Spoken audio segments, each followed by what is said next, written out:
watching the Debka File, a weekly roundup of exclusive news, insight, and analysis of the Middle East, broadcast to you live from the heart of the region. Coming up on the program today, Naftali Bennett and Ayelet Shaked launch a new right party. Turkish, Syrian, Russian bid for the city of Manbij. New details on Israeli Air Force attack in Syria. Russia and Syria threaten to retaliate against future Israeli airstrikes. Former Egyptian President Mubarak testifies to Gaza gunmen aiding Muslim Brotherhood. And now to our top headlines. Education Minister Naftali Bennett and Justice Minister Ayelet Shaked announced Saturday evening the establishment of their new party called Hayamin HaChadash, or the New Right Party. They are breaking away from the nationalist religious Jewish home and aspire to bring both non-religious and religious groups together under one right-wing political roof as equal partners. At the press conference, both ministers declare that the Jewish home, after its many achievements as partners in the government, headed by Prime Minister Benjamin Netanyahu, had lost its influence and reached the end of the road in its present form. Bennett said, "We and the right must no longer be held captive by one man." The two ministers were very critical of Netanyahu at the press conference, as analysts say they see their chance to capitalize on signs of weakness from Netanyahu after 10 years in power, as popular commitment to his leadership is cracking under a combination of circumstances, including the corruption probes against him. The two ministers also highlighted the Prime Minister's lackluster response to Hamas. Meanwhile, former IDF Chief of Staff Benny Gantz officially launched his new party Chosen Israel, or Israel's Resilience. He and Moshe Bogi Ya'alon, former IDF Chief of Staff and Likud Defense Minister, agreed to run their parties on a joint ticket for the election. Ya'alon resigned from his post in 2016 after disagreements with Netanyahu. Ya'alon said over the weekend that he would never sit in a coalition headed by Prime Minister Netanyahu, though Gantz has not voiced his opinion on the issue. Debka also reports that Gantz was seen surrounded with campaign strategists who have served past left-wing leaders like Shimon Peres, bringing into question his yet-to-be-revealed political stance. 6 parties, including the new ones, all seem to be jockeying for the right-of-center vote and the Likud's dropouts. Also in the mix are former Defense Minister Avigdor Lieberman's party Israel Beitenu, as well as Yair Lapid's Yesh Atid and Finance Minister Moshe Kahlon's Kulanu party. While treading on each other, the new parties bring increased fragmentation to Israeli politics, but also a new sense of vibrancy to a political system dominated and unchallenged by one man. However, Prime Minister Benjamin Netanyahu on Monday, in closed-door comments to senior Likud officials, expressed concern over the latest developments and said that Bennett and Shaked are destroying right-wing parties that will not pass the electoral threshold. He added that this could represent a fatal blow to the national camp that could lead to the establishment of a leftist government. Syria is still reeling this week from the announcement earlier this month of the intended U.S. troop withdrawal. In a turn of events, the United Arab Emirates reopened its embassy in Damascus for the resumption of normal relations after 7 years of backing the Syrian rebellion against the Assad regime. Debka's intelligence sources have reported that Saudi Arabia is to follow suit in the near future. The two Gulf nations are seen to be lining up behind the United States' new Syrian policy. وهذه دعوة لكل العرب بالعودة إلى دمشق الحبيبة. سوريا بلد في قلب العالم العربي، وبلد يعني له موقع استراتيجي ومهم بالنسبة للعالم العربي، وسوريا بلد لا يمكن الاستغناء عنه من قبل العرب. فهذه دعوة للعالم العربي، للدول العربية، أن تعيد فتح سفاراتها في دمشق. هاي خطوة إيجابية من الدولة الشقيقة بالإمارات باستعادة وافتتاح السفارة بدمشق، وتعتبر مؤشر إيجابي خدمة للعلاقات الثنائية بين البلدين الشقيقين. Meanwhile, encouraged by the hoisting of the Emirates flag over the Damascus embassy, Syrian President Bashar Assad ordered his army on Friday to advance to the northern town of Manbij, which had been lost to the rebels for most years of the civil war. Debka sources have reported that a Syrian army vanguard with Russian officers have reached the southern outskirts of the town and halted there without going in to await further events. The Kurdish YPG militia raised the Syrian flag over the town center after the Kurdish-led and U.S.-backed Syrian Democratic Forces and the Syrian Arab Army reached a deal with the Syrian government to ward off the threatened Turkish invasion of this border town. According to Debka's military intelligence sources, Russian officers are also attached to the command of the Syrian units at the gates of Manbij, indicating that Assad received the consent of Russian President Vladimir Putin for the move. Kremlin spokesperson Dmitry Peskov went on to record to call Assad's move a positive step that could help stabilize the situation in the war-torn country. Analysts say, however, that this move could be the precursor to a Russian move into northeastern Syria, a move which could bury the Putin-Obama deal which split Syria between the two powers, Russia in the west and the U.S. east of the Euphrates. Meanwhile, Assad's deal with the Kurds is a setback for Turkish President Tayyip Erdogan, who had hoped to move his army across the Euphrates and take the Turkish capital of Kamishli with the consent of the U.S. However, so far, Erdogan has been given the cold shoulder by both the U.S. and Russia as well. According to Debka, an announced meeting with Putin to discuss the situation in Syria was cancelled, and a Turkish delegation of top officials, led by Defense Minister General Hulusi Akar and Foreign Minister Mevlut Cavusoglu, was sent instead, but failed to obtain the Kremlin's endorsement for a military move on Manbij. Разумеется, мы особое внимание уделили новым обстоятельствам, которые возникли в связи с объявленным Соединенными Штатами выводом своих военных из Сирии. И было достигнуто сегодня понимание о том, как представители военные представители на земле, военные представители России и Турции будут продолжать координировать свои шаги в новых условиях с прицелом на окончательное искоренение террористической ugrozы в Сирийской Арабской Республике. Ve ABD'nin çekilme kararıyla birlikte Suriye bağlamındaki son gelişmeleri birlikte değerlendirdik. Bundan sonra çalışmalarımızı nasıl koordine edebiliriz? Bu konuda da görüş alışverişinde bulunduk. Ayrıca terör örgütleriyle mücadele konusunda kararlılığımızı vurguladık ve tüm terör örgütlerin Suriye topraklarından temizlenmesi konusunda ortak irademiz var. Meanwhile, in a belated show of muscle, Erdogan ordered Turkey's Syrian rebel allies to launch their Manbij offensive, as convoys of Turkey-backed insurgents with armed vehicles and machine guns moved towards the front line of the town of Manbij, which is shaping up to be the first main point of tension since the announced U.S. withdrawal. Suriye'nin Manbij'e yönelik böyle bir psikolojik şu anda bir çalışma, psikolojik bir şu anda eylem içerisinde olduğunu biliyoruz. İşte orada kendi bayrağını dalgalandırma gibi bir durumun olduğunu biliyoruz. Ama ortada henüz daha kesinleşmiş ciddi bir şey yok. قوات الجيش الوطني على الخطوط الأولى التماس لمدينة منبج. إن شاء الله العمل قريب. يعني رغم ما بثته وسائل الإعلام التابعة للنظام أن النظام دخل مدينة منبج، العملية مستمرة باتجاه المدينة إن شاء الله وخلال ساعات ستنطلق. Despite all these developments, Debka sources reveal that the U.S. is still not quite letting go of its grip over Syria. According to Debka, the U.S. is aiming to maintain its presence by having the Egyptian and Emirates military take over U.S. positions in Manbij. In the last few days, Egyptian and Emirates military officials are said to have visited the contested town and checked out the locations of U.S. and Kurdish YPG militia positions. Trump is offering a deal whereby the two countries take over U.S. positions, with the U.S. ensuring air cover against Russian, Syrian, or Turkish attack. U.S. military sources have disclosed that the Israeli air offensive this past week was conducted by Israeli Air Force F-16 fighter jets firing Delilah cruise missiles from Lebanese airspace into Syria, Debka reports. Damascus is said to have countered the attack with Russian Panzer S-2 and S-200 air defense weapons. According to Debka, the sources also disclosed that the Israeli attack was aimed at Syrian military sites, not Iranian and Hezbollah targets, as was previously reported. Debka cites the U.S. sources as saying that the Israeli government and military chiefs decided to take advantage of the chaos generated by U.S. President Donald Trump's decision to pull U.S. troops out of Syria. The purpose of the attack, Debka reports, was to disable Syrian military sites where Iranian and Hezbollah combat assets were quartered.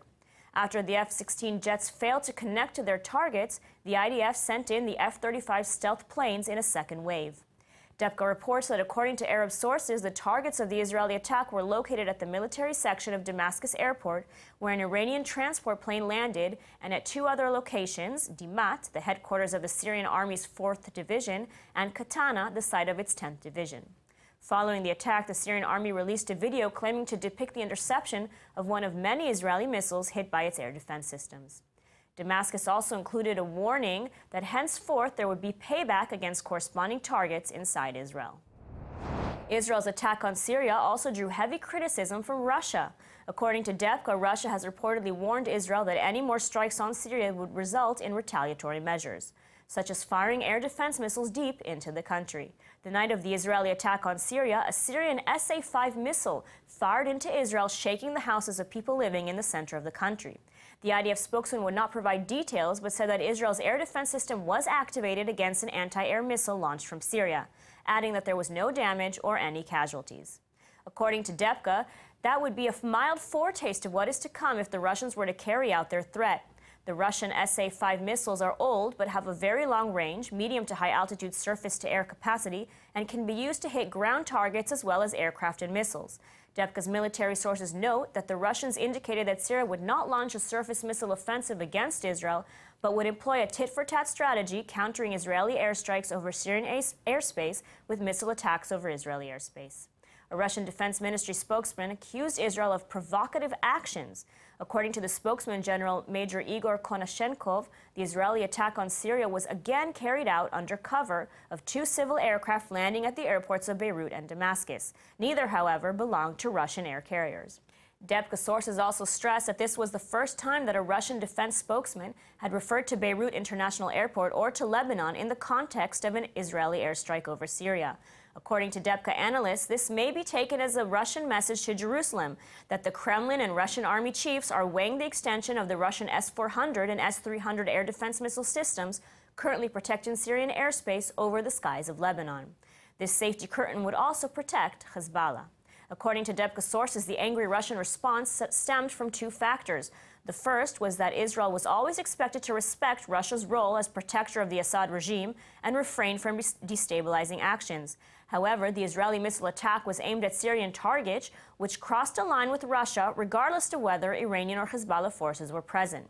Furthermore, the Russians saw that their new air defense shields were unable to prevent an Israeli attack armed with F-35s.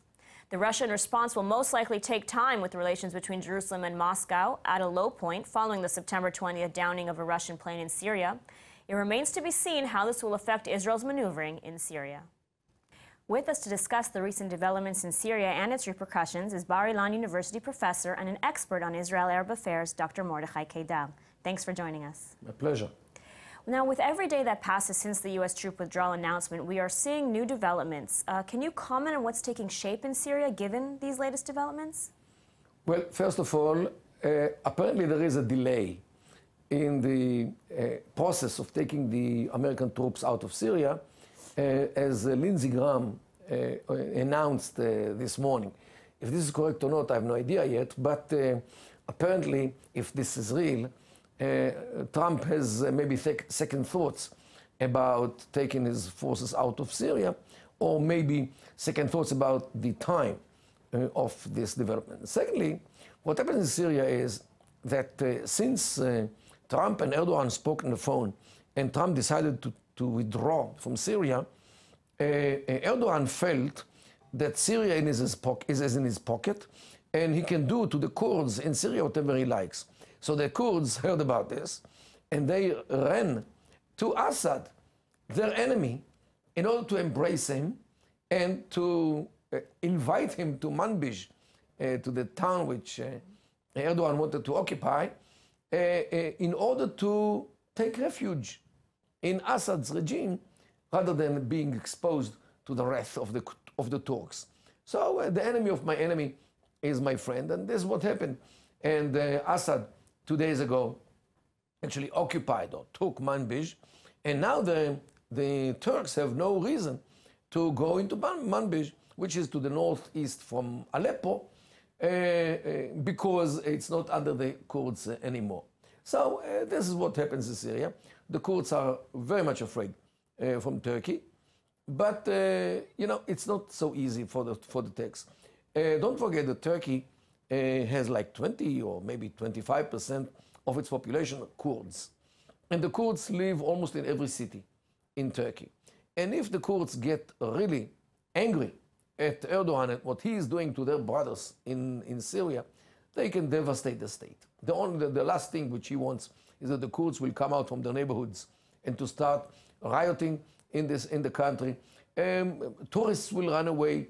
The economy will be in a worse situation as it is. But anyway, it's not in such a good situation. So he knows that there is a limit to what he can do to the Kurds. So the Kurds now try to survive as a somehow autonomous district in Syria by agreement with Assad rather than being exposed to Erdogan. Mm-hmm. So you've said in the past that the main beneficiary of the U.S. move is Turkey, but it seems now that it's not going so well for Turkey's Erdogan. Can you comment maybe further on Turkey's maybe new role in the region now, given these developments? Well, I wouldn't call it new role. Don't forget that Erdogan is in power since 2002. It's already 16 years which he tries to spread his influence, hegemony over the Middle East, and it doesn't work because the inhabitants of this region, means the Arabs and the Kurds, still remember how the Turks treated them during the 400 years between 1517 and 1917, when they were kicked out from this area by Britain and France in the First World War. Those Turks were so vicious and cruel. They used to hit the Arabs in the street with a kurbaj, with a whip, and they used to hang them from the mashnaka, means from the hanging triangle, or sitting them on the chazuk, it's like a sword or a lance in the ground, and they put the person which they didn't like on the sword or on the lance, and just imagine what happened to him when the lance penetrated his body from below. So this is how the Turks treated this area, with the chazuk especially, and Arabs never forgot and never forgave the Turks for what they did to them. So nobody is really enthusiastic to bring the Turks back. Only maybe Hamas in Gaza find it more appropriate to cooperate with the Turks against us, of course. So let's shift focus now to Israel. Benjamin Netanyahu has said that Israel has its red lines with regard to Syria, and Israel will clearly not let Iran establish an arc from Syria straight to the Mediterranean Sea. However, now Syria and even Russia have warned Israel against more airstrikes. So is Israel's window of opportunity to operate in the country coming to an end? Well, it really depends on two things. One is the relations between Netanyahu, I believe personally, with Putin, and on the other side, Netanyahu's relations with Trump. Now, don't forget that now we are entering a term of like 3.5 months of elections, which there is a possibility that Netanyahu will not be able to shape the next government, either because of the results of the elections or because of the files which are waiting for him in court. So maybe this will shift the ability of Israel to deal with the Iranian influence or presence in Syria because of the difficulties which Israel might find in shaping its policy vis-à-vis Syria and the Iranians with Russia and the United States of America. So this is like an open game which the rules are being made by the players. So it's very hard to predict what will be in the coming few months, especially since we still don't know what will be the result of the elections here in Israel. Great. Well, Dr. Mordechai Kedar, thank you so much for joining us today. My pleasure. Former Egyptian President Hosni Mubarak testified this past week in the retrial of ousted Islamist President Mohamed Morsi. The trial has been dubbed the jailbreak trial in the Egyptian press, as the case dates back to violent incidents surrounding a jail breakout in January 2011. Mubarak, who was ousted in 2011 amid the Arab Spring, arrived to the courthouse in a rare public appearance accompanied by his two sons.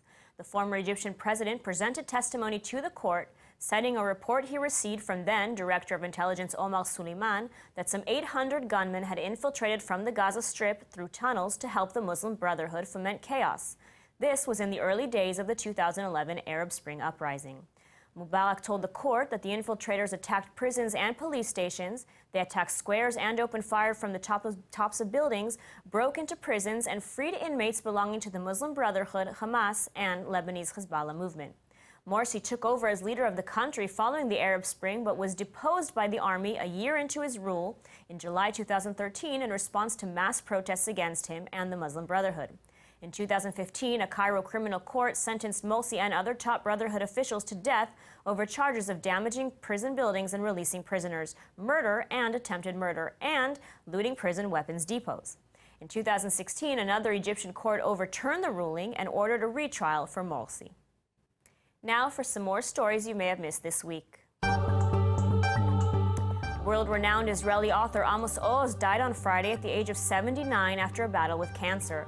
Oz has written countless books throughout his career detailing Israel's rise after the Holocaust through to portraying the country's internal struggles, including among Jews and Arabs.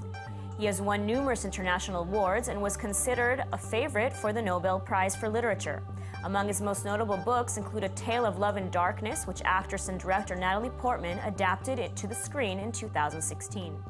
While Oz has received international and national acclaim for his writing, he has often come under fire for his left-wing political views. In a post on Twitter, his daughter wrote, "To those who loved him, thank you."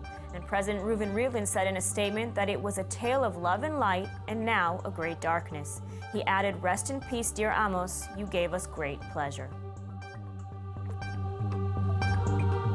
In a win for the boycott, divestment, and sanctions movement, UK-based international bank HSBC, one of the largest banks in the world, has reportedly decided to divest from Israeli defense contractor Elbit Systems. The UK Palestine Solidarity Campaign released a statement revealing that Palestinian rights activists, including NGO War on Want, had launched a massive year-long campaign holding monthly demonstrations at some 40 bank branches and emailing a petition with over 24,000 signatories with concern over the bank's investments in Elbit Systems, as well as other companies selling weapons to Israel's military. The BDS supporters have said they vow to continue the campaign since HSBC still maintains business relations with more than a dozen other companies selling weapons and technology to the Israeli military. That's all for this week's edition of the Debka File. We'll be back with you next week for more exclusive news, insight, and analysis. Make sure to check out our Facebook page at Israel English News and our website, iltv.tv. I'm Ladar Gravelazi. Thanks for watching.